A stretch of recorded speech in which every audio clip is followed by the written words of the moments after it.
Hey guys, it's Andrew, and this is Why We're Fat.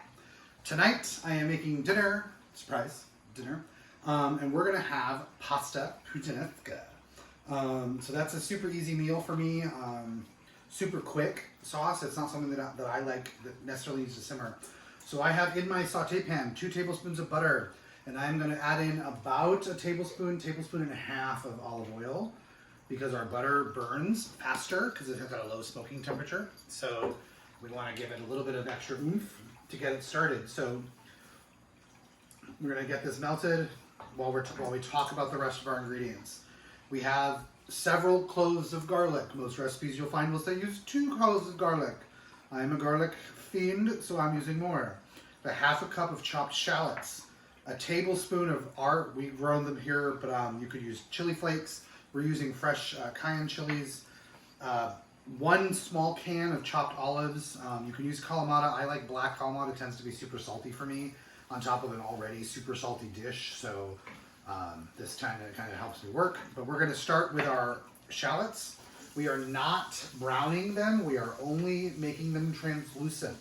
So this is not on a high heat. This is on a medium, low heat situation. We're just trying to soften them and get them started. All right, so we'll do that for a hot second, and then we're going to put in our garlic. Hooray, the house is going to start smelling super good. And we're going to let this go for just about a minute, and then we're going to kind of get the rest of it going and finish up. We've already cooked our pasta. We have it right here. It just came out. So this is what I do. This is my Puttanesca recipe. I take 1 cup of a marinara sauce as a starter. If you are a purist, you do not have to do that. You can use tomato sauce and extra basil, extra oregano, do all that kind of thing. This is a good place to get started for a quick evening meal. 1 medium-sized can of diced petite tomatoes, about half a cup of rinsed, and rinsed is important. You need to rinse them capers and then let them dry out. And then I have about 1/4 cup of really nicely chiffonade or finely shredded basil. Along with that, I've got some salt and pepper. I've got a teaspoon of dried oregano and just the smallest 1/4 teaspoon of sugar. And then on the side right here, I have a couple of teaspoons of olive oil. I'm sorry, not olive oil. Red wine vinegar, that thing.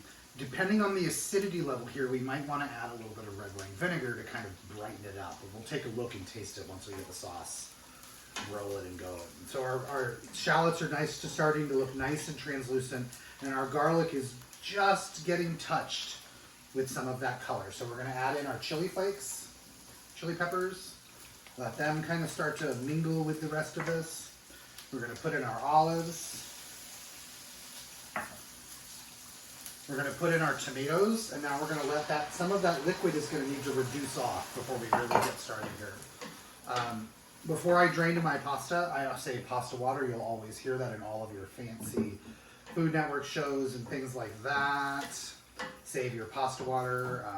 I like to save my pasta water. I have a pretty heavy hand when it comes to salting pasta water, so I tend to be a little cautious when I use it, because if you go swashing pasta water into your pasta, you're adding a ton of salt, and it's going to get super salty. We don't want to do that. This is already, again, a salty dish, because we're using our capers, which are brined and salted. So we're going to let this heat through, and we're going to let about half of that tomato liquid kind of evaporate off before we take our next step, which is to add our salt and pepper, our oregano, and our tomato sauce. And very ending, we're going to mix in our capers. So we're going to turn this up just a little bit now that we're here, and we're going to burn off some of this liquid and reduce it down. So Matt and I have been diligently working on new recipes of late, so we have not been posting as much because we kind of finished season 1 of This Is Why We're Fat, and we're working on season 2 or the fall. We're going to be doing my from scratch Texas chili at some point in the next couple of weeks. One of my favorite meals. It's probably one of the only times left now that I really get out my meat grinder and I do my own ground beef mixture, so that I know I can control the fat content that goes into my super tasty chili. So we're good. The liquid, we've got about half the liquid is reduced off, so we're going to add now our marinara sauce just to kind of round out the rest of that tomato flavor and kind of sauce consistency. We're going to crank up the heat now and really get it rolling. Once that tomato sauce is warmed up, we'll toss the capers in and then toss the pasta. We're going to sprinkle in our oregano, and we're going to do our pepper, but not our salt yet. We're going to hold on the salt until I get a chance to put those capers in there and give it a taste and see how the salt looks. Okay, so we're going to let this sit here. It's nice and steamy already. It's already starting to kind of bubble away. Let's grab a spoon. I hope everybody's been having a wonderful summer and welcome to fall this past week. Smells super good, kind of rich, that kind of lovely, spicy deliciousness that comes with the chilies. Okay, so now we're going to add the capers. Capers are in. We're going to give it a stir. We don't want to crush the capers, which is why I saved them for the very end. They're kind of delicate. They're little baby flower buds that have been brined. So we really want to add them when it's time to just warm them through. Right. A little spoonful.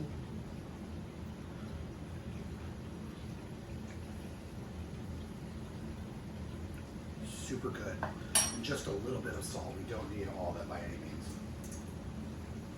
Those chilies add a lovely bunch of heat. Like that. You'll see here that the pasta is still pretty liquidy. We don't need a lot of water, so I don't know that I'm actually going to end up having to use my pasta water. Perfect. Set that here. Here's my tong, and pasta. So now we've got our spaghetti noodles. We're just going to they just came out of the water about a minute ago. Kind of plop them in here and start to toss them in the sauce.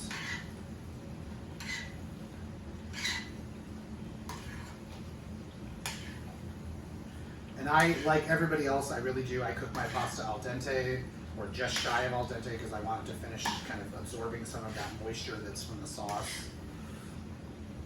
But now we're going to kind of really get it nice and tossed together.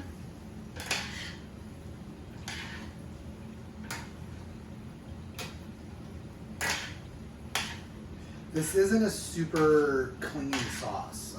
It should be relatively transparent as it coats the noodles with your fun, tasty ingredients blending themselves through the mixture.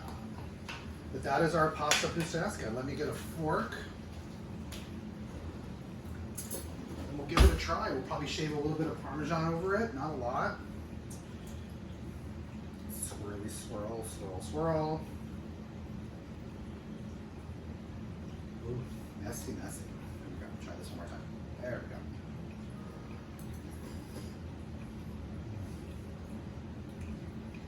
Perfect.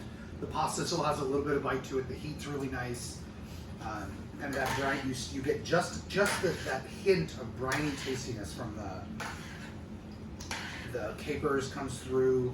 It's so good. Yeah, so this will be Matt and I's dinner tonight. We'll probably have some bread with it. Like I said, we'll shave some pasta over it, or some Parmesan over it.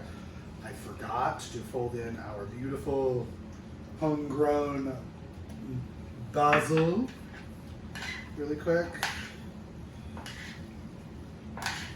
Let that kind of wilt into the pasta. And we're good. This is my pasta Puttanesca. Super tasty, super quick meal. You saw it probably took about 5 minutes, 10 minutes to make the pasta water, another 10 minutes to make the sauce. Boom. Remember to follow us on Facebook and like us on YouTube and follow us on YouTube and all the things and subscribes. This is Andrew. This is why we're fat. And this is Pasta Puttanesca. Pasta Puttanesca.